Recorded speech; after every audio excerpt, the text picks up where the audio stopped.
طبیعت افسونکار تاجیکستان در این فصل زیبایی هیچ قرارمان نمیگذارد که جای نشسته باشیم. چون موسم سیر و سیاحت و بهره بردن از آب و هوای تازه کوهستان است، این نوبت راه پیش گرفتیم جانب دره خوشمنظره شینگ. شینگ در قلب کوههای آوازدار فام موقع گرفته است.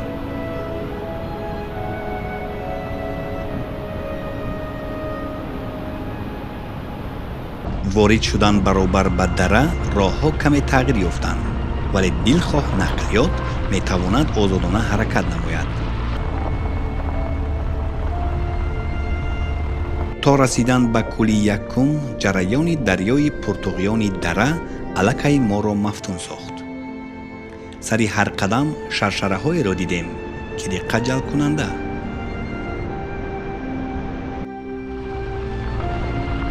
دره شینگ از اول تا به آخر 70 کیلومتر می باشد.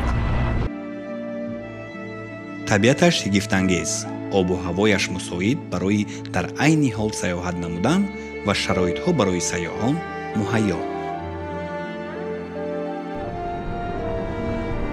میجگان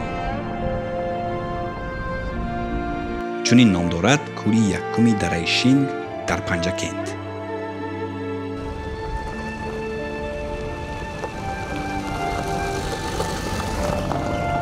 اگرچه کول از لحاظ شکل به میجگان مانند نیست، ولی از سبب زیبا، آبش مصفا و هر رنگه بودن چنین نامگذاری شده است. وابسته به وضع آب و هوا، کول رنگ بنفش، نیلابی سرخ، کبود و دیگر رنگ ها را نیز میگیرد.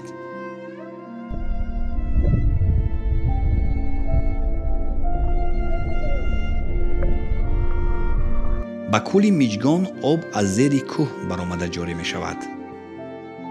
میگویند چنین حالت در چند کولی بالایی نیز هست، یعنی آب از هر کول به قعر زمین فرو رفته پالایش می خورد، صاف می گردد و به کولی دیگر جاری می شود.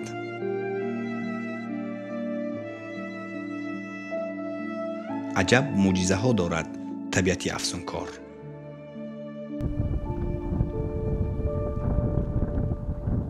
خوب، در ادامه سفر همین گونه حالت را باز خواهیم دید.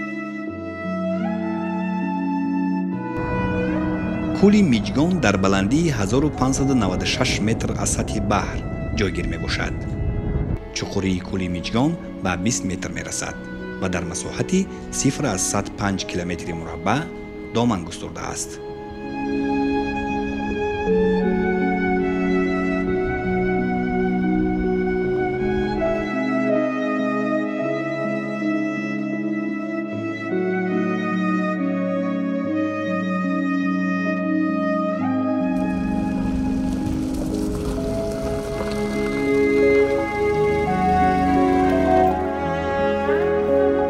روایت میکنند که در دره شینگ مردی آهنگر زندگی میکرده است و او صاحب 7 دختر بوده است. پادشاه زمان روز به شکار میآید و به دختری از همه خردی آهنگر که نظر به دیگر خواهران خوشروتر بود عاشق شده طلب با او عائله برپا کردن را میکند. هرچند دختر برای به شوهر برآمدن راضی نبود.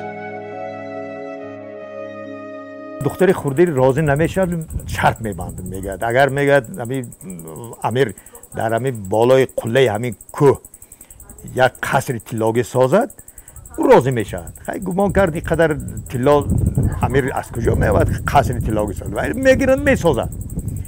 شب عروسی دختر میگد من همین یک قصر ببینم که این قصر چطور شد. از دالان همین نظارت میکرد، از همونجا خودش به پایان میپرته. جایی که بعد میافتد کولی یکم کولی میجگان پیدا میشد. از همه کولی نازنین دیده باشین و رنگش هم بسیار مقبول است.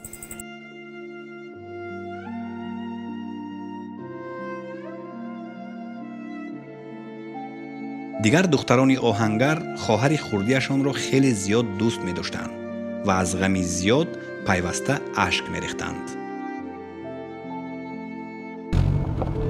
همین طور از اشک چشم خواهران در شینگ دره боз 6 кӯли дигар пайдо мешавад. аз ин хотир ин 7 кӯлро ба 7 духтари оҳангар ташбеҳ дода 7 нозанин ва 7 марвориди шинг низ ном мебаранд.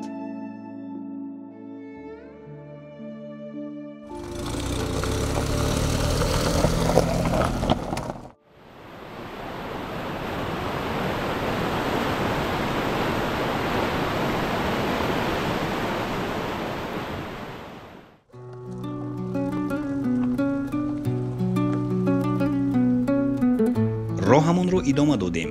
бо паси сар кардани як кӯтал ва баромадан ба ҳамвории дигар кӯли дуюм намудор шуд. ин кӯл ҳам зебост ва дар қалби кӯҳҳои фон ором асту тасхирсоз.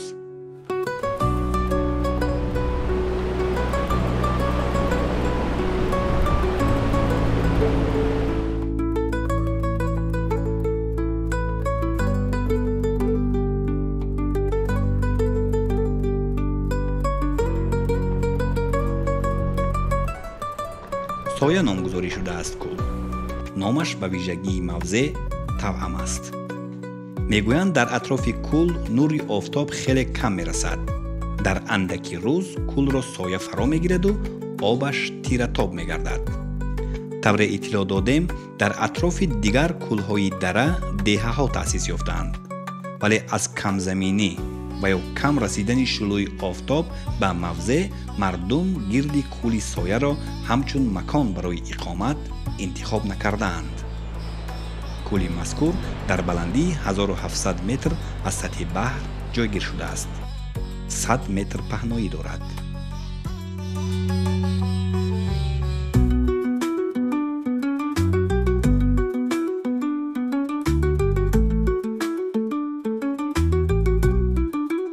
дар дараи шинг як кӯл аз кӯли дигар зеботару назарработар.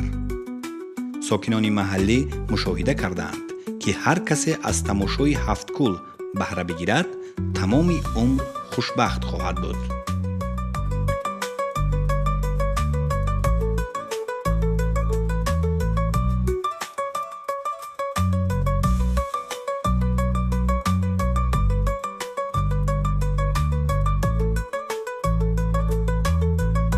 инак ба соҳили кӯли сеюм расидем.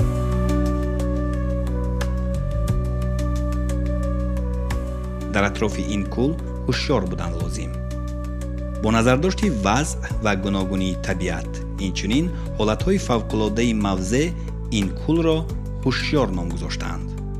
дар атрофи кӯли ҳушёр аллакай сайёҳонро вохӯрдем, ки истироҳат мекарданд.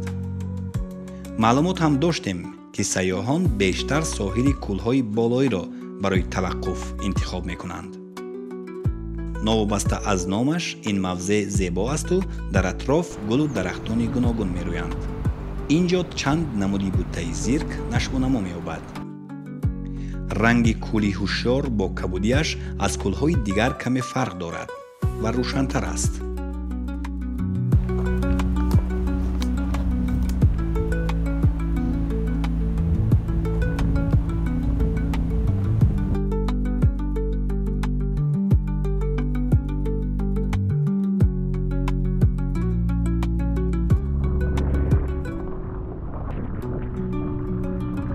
кӯли чорум дар дараи шинг нофин ном дорад. ин кӯл ба он хотир нофин ном бурда мешавад, ки дар қисми мобайнии дара ҷойгир мебошад. яъне то расидан ба кӯли нофин 3 кӯлро мегузариву баъдан дар пеш боз 3 кӯли дигар вуҷуд дорад. ин кӯл пур аз муаммо, сир ва ривояту устураҳои қадима мебошад. ранги об дар кӯли мазкур аз дигар кӯлҳо тафовут дорад ва ривоят ҳам аз ҳамин ҷо сарчашма мегирад. сокинони маҳаллӣ чандин бор мушоҳида намудаанд, ки ҳар ҳафта дар як рӯз ранги кӯл пурра моил ба сурхӣ мекардааст. кӯли нофин аз сатҳи баҳр дар баландии 1179 метр ҷойгир шудааст. андозааш 0,158 километри мураббаъро ташкил медиҳад. 2750 метр тӯл мекашад. бараш 182 ва чуқуриаш 41,3 метр аст. гуфта мешавад, ки оби кӯли нофин то ба 6 миллион метри мукааб мерасад чанд сол пеш мӯйсафеди маҳаллӣ моҳӣ аз қабили гулмоҳӣ ва ширмоҳӣ оварда дар кӯл сар додааст ва аз ҳамон вақт кӯли нофин шикоргоҳи моҳии сокинону сайёҳон мебошад. ҳарчанд ба боло меравем, ҳамон қадар ҳаво салқинтар мешавад ва табиат ҳам ранги дигар мегирад. дарахту бутта ва гулу гиёҳ умуман растаниҳои гуногун бештаранд. дар наздикии кӯли чорум ё нофин чанд истироҳатгоҳ бунёд кардаанд ва сокинон меҳмонон хоса сайёҳонро дар хонаҳои худ низ қабул менамоянд, яъне дар назди ин кӯл ҳомстедҳо ташкил кардаанд. ин хуб аст.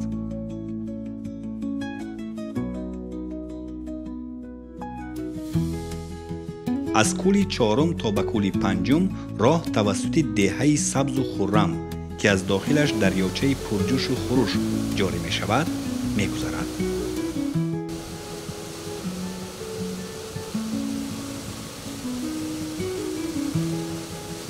дар ин деҳа мардум зиндагии осуда доранд ва бо ба роҳ мондани хизматрасониҳои гуногун ба сайёҳон зиндагиашонро пеш мебаранд.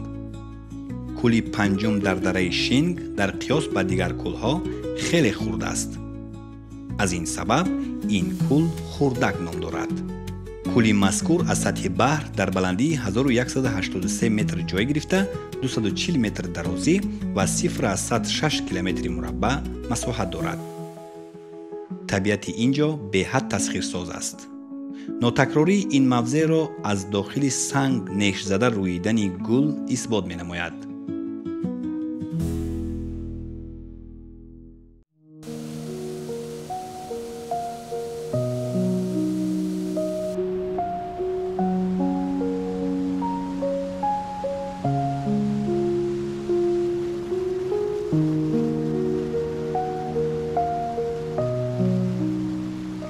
баъди убур намудани кӯли панҷум боз каме кӯталӣ мешавад ва шаршараи сероби ҷолиб рӯбарӯ ҷорӣ мегардад.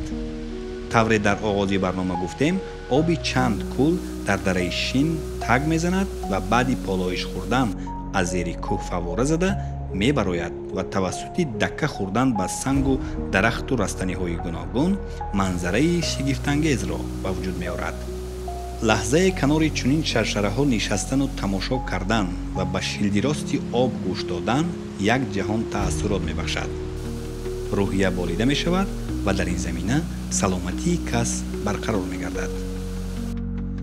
расидан баробар ба ҳамворӣ дар соҳили кӯли навбатӣ иншооте намудор шуд ки бо ҳашамат. наздик шудему фаҳмидем ки ин пойгоҳи сайёҳӣ асту аз тарафи ширкати сайёҳии сайёҳати ҳафткӯл созмон дода шудааст. пойгоҳ аз ошхона, меҳмонхона ва дигар иншооти ёрирасон иборат мебошад.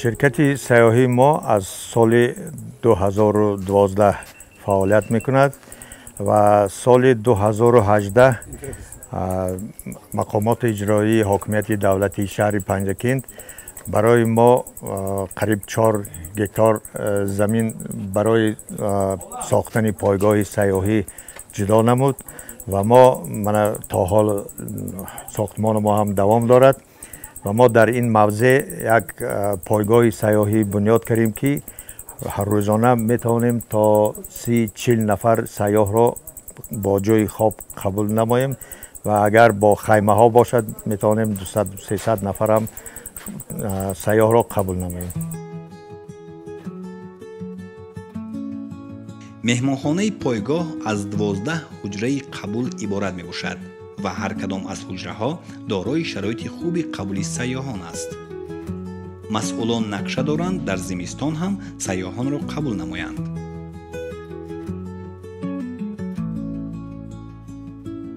мо танқисии барқ ки бисёр ҳам зиёд мекашидем, хусусан дар баҳору тирамоҳ. мо соли гузашта дар охири сол дар пойгоҳи сайёҳии худамо برای از آفتاب گرفتن روشنایی ما چیزها را کردیم که نصب کردیم که برق ما دائمی باشد و حالا ما برق ما اگر در دیگر جا برق نباشد ما با روشنایی تامین کردن میتونیم. برای تیرماه و بهار که اینجا خیلی سرد میشد ما با در خانه هایی که با همه شرایطش بود گرمیدهی مرکزی زانیده شده ساختیم و نصب کردیم و ما میتونیم حتی زمستان هم سیاحان قبول نماییم. با کدام خاطر ما با گرمیدهی خانه ها هم تامین کردیم. زمستان کلی ششم و کلی هفتم یخ میبندد. اگر تصور کنید که 1.5 کیلومتر یک میدان یخ مالک بازی طبیعت آفریده است در همین جا میشه. بالای این اسپکی و خرکی میگردن. مردم همین دیه ها از بالای همین زمستان اسپکی خرکی میگردن. ولی به همین خاطر ما گفتیم سیاحت زمستانه هم تشکیل کنیم. کوله که در ساحلش پایگاهی سیاحی سازمان داده شده است مرغزار نام دارد. مرغزار از لحاظ مساحت، چقوری و حجم آب از دیگر کولها تفاوتی زیاد دارد.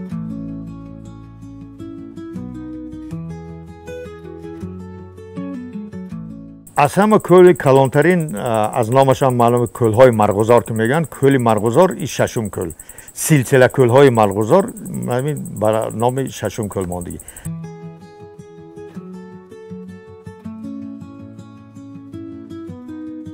این کول در بلندی 2139 متر از سطح بحر جایگیر بوده 176 متر مربع مساحت دارد و به درازی 2650 متر طول کشیده است. شاهدان میگویند که در گذشته سطح آب باز هم بلندتر بوده است و از سبب بالا شدن از درغات سطح آن 25 متر کاهش یافته است. در بهار و تابستان اطراف کول پر از گل و گیاهای کبود می شود و از این خاطر آن را مرغزار نامیدند. سیاحان در اطراف کولی مرغزار استراحت کردن را خیلی زیاد دوست می دارند.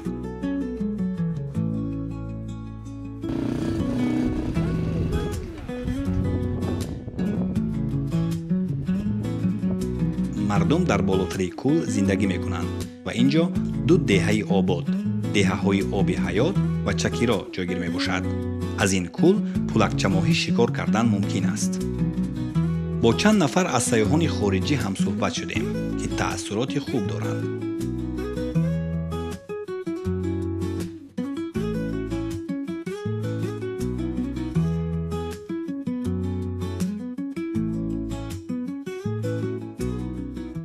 номи ман Давид Морелла. Ман аз Португалия омадам.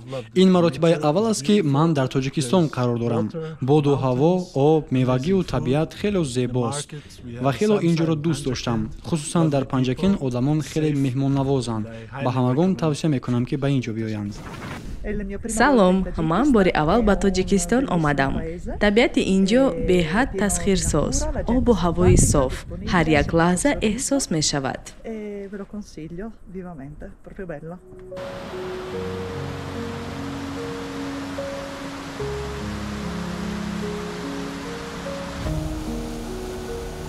ضمن سفر از یک کول تا کولی دیگر چشمه و شرشره‌های زیاد را دیدن ممکن است. جای دریای شینگ آرام است و جای دیگر چنان بیقرار می شود که ناگفتنی.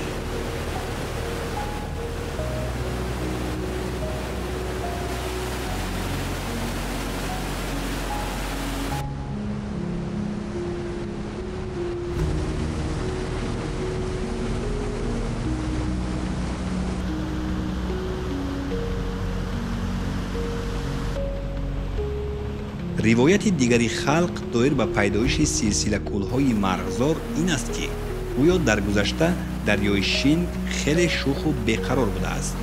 هیچ نمیخواهد از بین کوهها آرام جاری شود. این حالت به کوهها نمیفورد و با راهی بستن پیشش دریاچه را سرزنش میکنند. پس آن دریاچه مجبور می شود که در 7 جا توقف کرده بعداً به وادی جاری شود. از لحاظ علمی باشد سبب پیدایش کولها را به زمین لرزه ربط می‌دهند. این حادثه عیناً به حوادث کولی سرز ва ё Искандаркул монанд аст.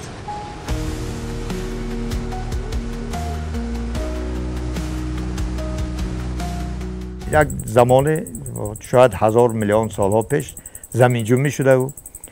кӯҳҳо чапаш мана ҳоло мо дар болои кӯҳ пораҳое ки афсидасу пеши дарёро банд кардасу ҳамин кӯл пайдо шуда. аз лиҳози илмӣ агар назар афканем ин дар натиҷаи заминҷунбӣ дар натиҷаи заминҷунбӣ кӯҳҳо чапа шуда пеши дарёи шинга баста ин кӯлҳо пайдо шуда.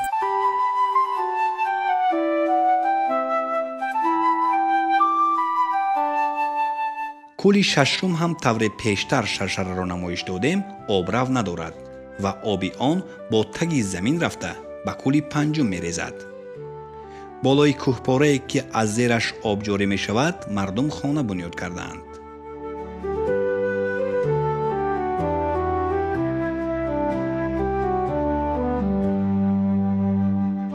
як манбаи дигари илмӣ пайдоиши кӯлҳоро вобаста ба пиряхҳо ки садсолаҳо пеш инҷо хобида буданд марбут медонад.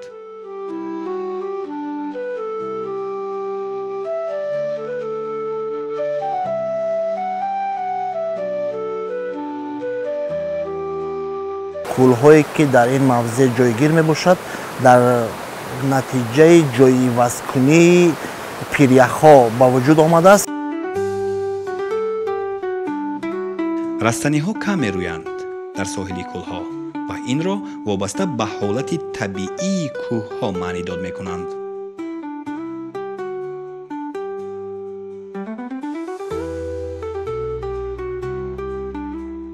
аз сабабе ки канданиҳои пойданоки маъмури умум ва сарватҳои табиӣ, маъданӣ ва дигар канданиҳои қиматбаҳо ки бой мебошад, аз ин сабаб дар мавзеъи мазкур баъзе аз гулу буттаҳо ва дигар намуди дарахтон дар ин ҷо камчин мебошанд. дар мавзеъи мазкур бисёртар ҳайвонҳои ваҳшӣ ба монанди хирсу хуку силафсину дигар намудони ҳайвонон зиндагӣ менамоянд. сукунанд. аз паррандагон ҳамаи он паррандагоне ки мавсимӣ, яъне паррандагони муҳоҷири мавсимӣ дар мавзеъҳои мазкур сукунат менамоянд.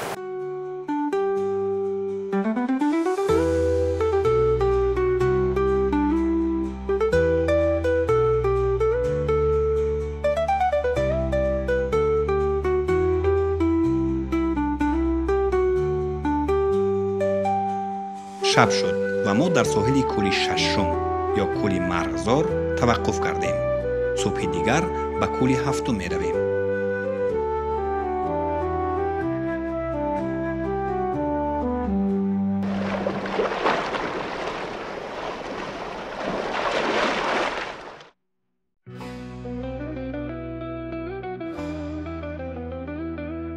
субҳ сайёҳонеро вохӯрдем ки чанд нафарашон аллакай шабонарӯзӣ инҷо истироҳат мекунанду чанд нафари дигар баъди тамошои кӯлҳои поёнӣ нав ба назди кӯли шашум расидаанд.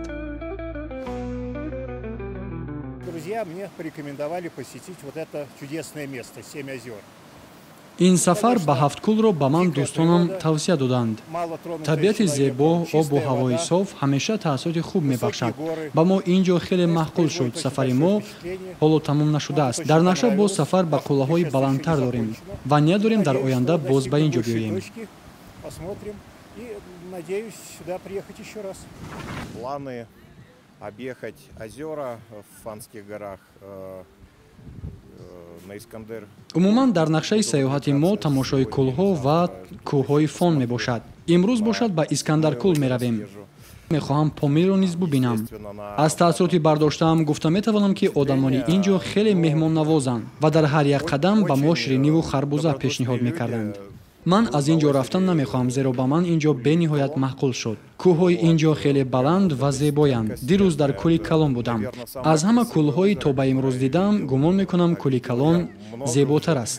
дар кишвари ман кӯҳҳо қариб ки нестанд, вале ман саёҳат дар кӯҳҳоро хеле зиёд дӯст медорам. табиати ин ҷо хеле салқин ва каме хунук аст. ҳатман кӯшиш мекунам ки соли дигар боз ба ин ҷо биёям. ин маротиба мотоцикламро дар поён мемонаму ба саёҳати кӯҳҳо мебароям. В следующем или через год обязательно. И, наверное, еще буду оставлять мотоцикл и буду лазить по горам с рюкзаком.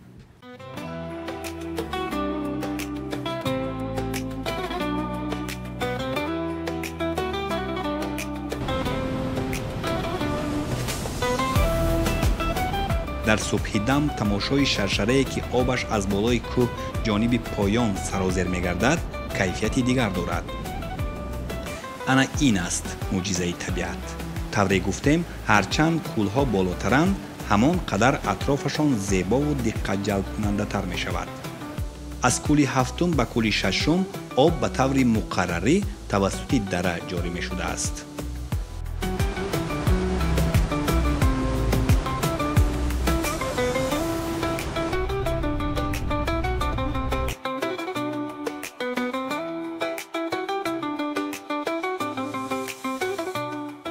ба соҳили кӯли ҳафтум омадаву шумораи зиёди сайёҳонро вохӯрдем. аз тамоми гӯшаву канори олам омадаанд.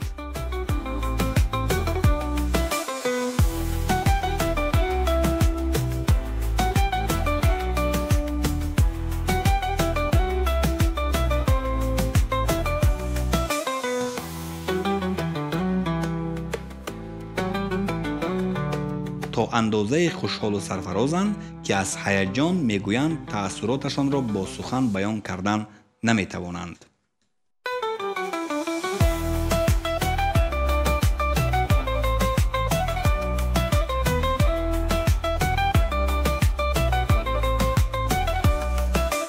I am very glad to be here in Tajikistan. And the reason why I came to Tajikistan is because you have very nice lake. خیلی خوشحالم که در تاجیکستان هستم و سبب آمدن به اینجا این داشتن کوههای بسیار و کوههای بلند است. چون من کوهنوردی را خیلی زیاد دوست می‌دارم.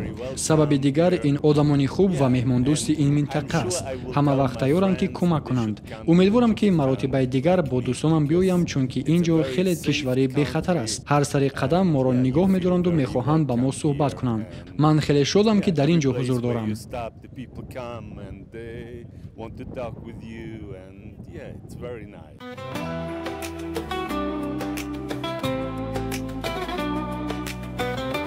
аксари сайёҳон бори аввал ба тоҷикистон омаданд ва мегӯянд давлатҳои зиёди дунёро гаштаанду вале чунин табиати тасхирсозу мафтункунандаро бори аввал мебинанд.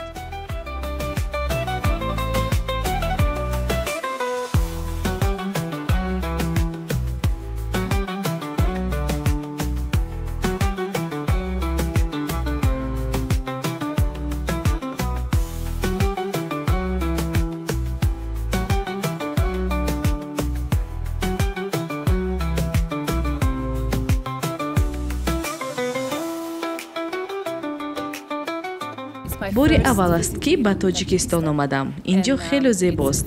аз самимият ва меҳрубонии ин мардум дар тааҷҷуб афтодам. кӯҳу кӯлҳо хеле зебоянд. обҳо мусаффо. аз зебогии инҷо дар ҳайратам. мо аз олмон бо мототсикл омадем ва дар нақшаамон сайёҳати худро то ҳиндустон идома додан аст. инҷо хеле зебо аст. мо 2 рӯз аст ки дар тоҷикистон ҳузур дорем. мардум хеле меҳмоннавозанд. боду ҳавои тоза, гирду атроф низ тоза мебошад. мо дар ҳақиқат тоҷикистонро дӯст доштем.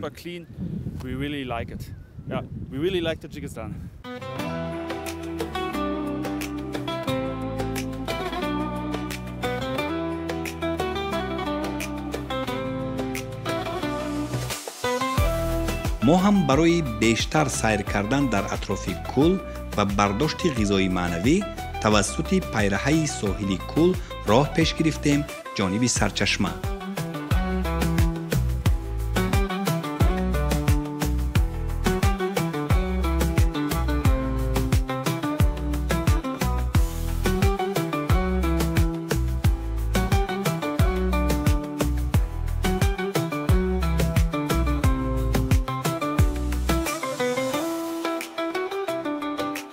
дар соҳили кӯл шамолаки фора мевазад.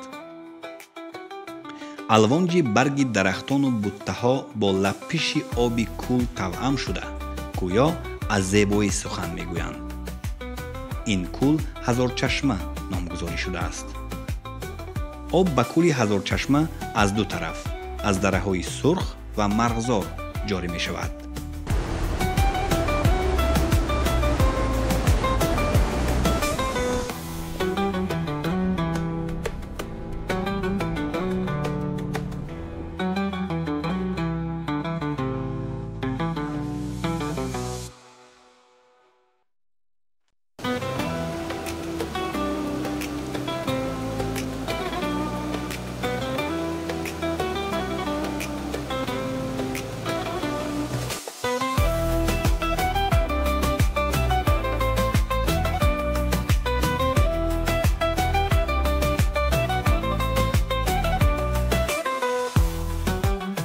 аз сабаби сард будани об ғайр аз курмоҳӣ дар кӯли мазкур дигар намуди ҷонварони зериобӣ зиндагӣ намекунанд.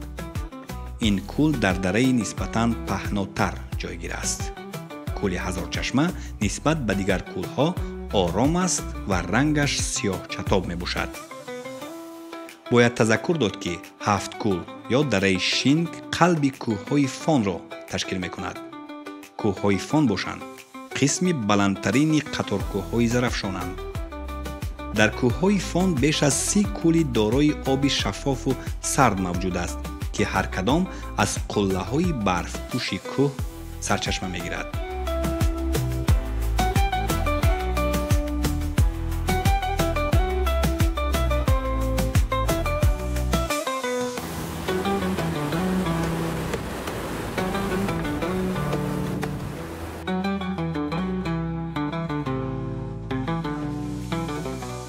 дар миёни кӯлҳои кӯҳҳои фон 7 кӯли дараи шинг ё кӯлҳои марғзор бо вижагиҳои махсус яъне ҷойгиршавӣ, сарчашмагирӣ, ҳолати об ва ғайра аз дигар кӯлҳо фарқ мекунанд.